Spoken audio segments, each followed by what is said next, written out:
The rule of privity of contract has taken firm roots in English common law and was adopted by a House of Lords, but has been generally criticized. In 1937, the Law Revision Committee, under the chairmanship of the Lord Wright, criticized the doctrine and recommended its abolition. Lord Denning has also criticized the rule in a number of cases. In Biswick v. Biswick, he observed, I quote, "Where a contract is made for the benefit of a third person who has a legitimate interest to enforce it, can be enforced by a third person in the name of contracting party or jointly with him, or if he refuses to join, by adding him as a defendant because a third person has an interest which the law should protect.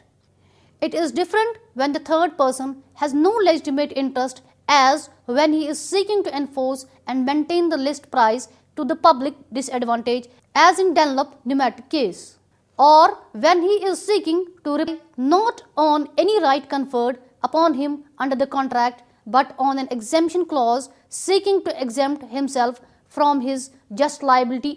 Unquote. In the instant case, B was a coal merchant. The defendant was assisting him in his business. B entered into an agreement with the defendant by which the business was transferred to the defendant.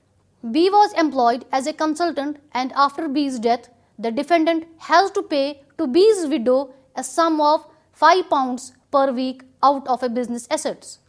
After B's death, the defendant paid B's widow only one sum of £5. The widow brought an action to recover arrears of an annuity and the specific performance of the agreement.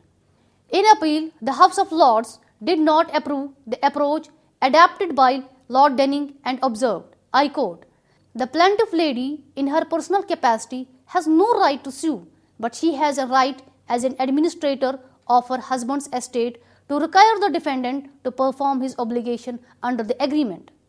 The case shows that a reform, as was recommended by the Law Revision Committee in 1937, is long overdue, and if the Parliament takes any step in this respect, that would hardly be revolutionary.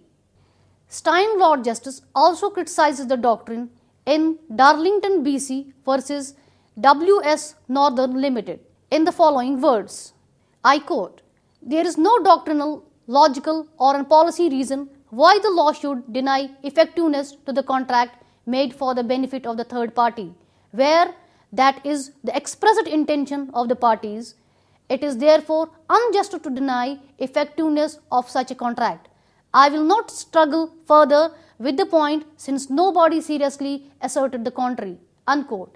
In some earlier cases, the House of Lords showed no preferences for Lord Denning's approach.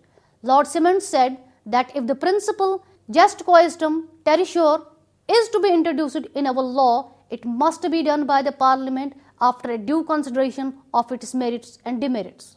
Unquote.